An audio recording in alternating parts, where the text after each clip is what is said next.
Gosip terkini pasar modal. Oke, ladies and gentlemen of the stock market.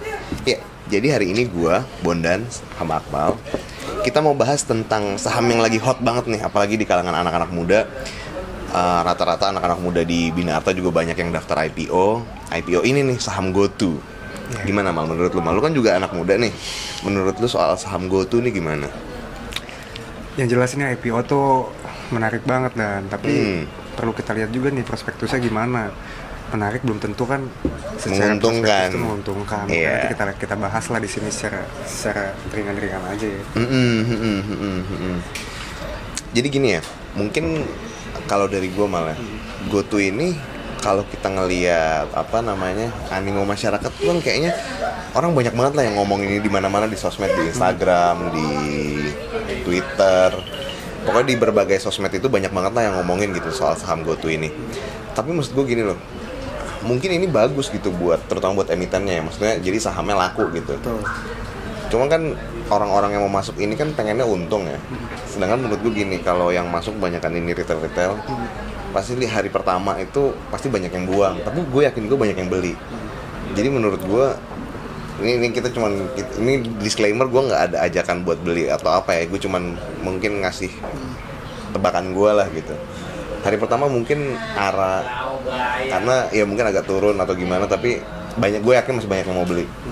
Hari kedua juga mungkin masih, atau hari kedua arah terus nanti tiba-tiba jatuh. Nah, karena maksud gue gini, saham kayak gini kalau udah arah terus tiba-tiba jatuh, ya udah menurut gue sih kayak susah gitu bangkitnya lagi. Jatuh juga pasti jatuh banget. Iya jatuh banget.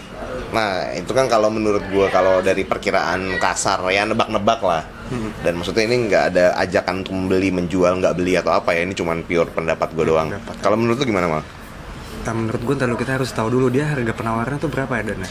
Harga penawaran kan sekarang masih book building nih. BTW sekarang tanggal 21. Masih book building, itu harganya di range 316 sampai 346. 316 sampai 346. Menurut gua kan kalau kita lihat laporan keuangannya, Iya. ini kan GoTo ini kan gabungan antar kedua perusahaan atau merger antar kedua perusahaan nih, Gojek sama Tokopedia. Iya. Kalau kita lihat laporan keuangan Gojek ini minus. Ya. Dan ini kan akan menimbulkan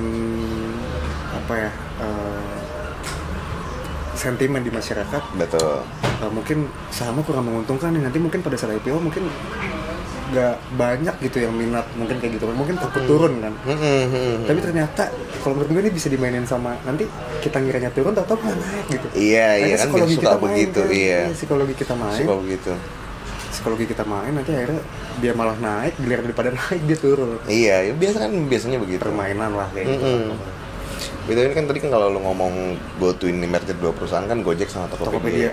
Nah kalau kemarin gue udah baca sedikit sih, gue nggak baca detail juga. Cuman kalau yang gue lihat itu Tokopedianya itu diproyeksikan gitu. Nah ini 2024 nih udah untung nih, udah balik modal, udah untung apa segala.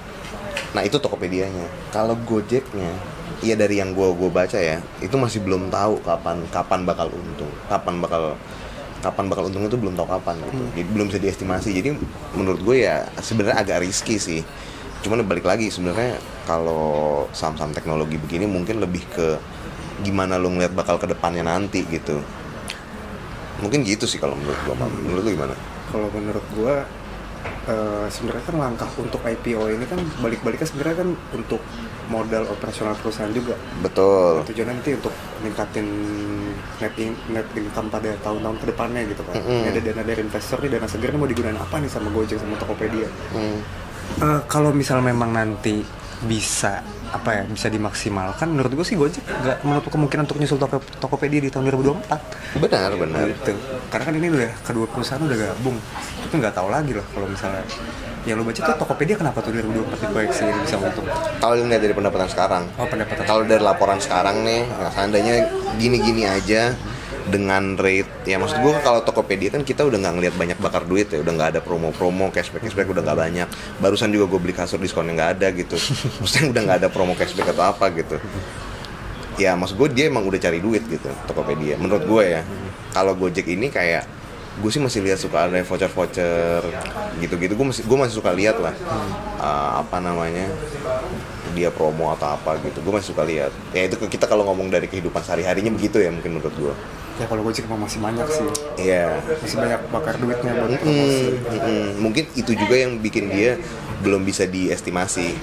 Nah ini nanti mungkin bakal kita masukin juga di video. Kita lihat jumlah aset liabilitas sama ekuitasnya. Ini kalau menurut lu gimana, dan dari angka-angka ini apa yang bisa lu simpulin gitu?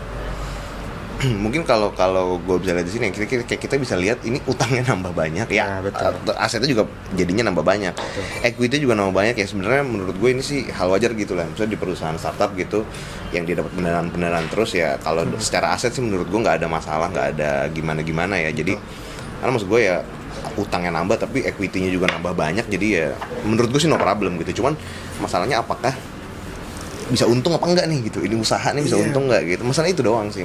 Nah ini kalau kita bisa lihat di sini pendapatan bersihnya juga naik, di setiap tahun naik meskipun tipis ya.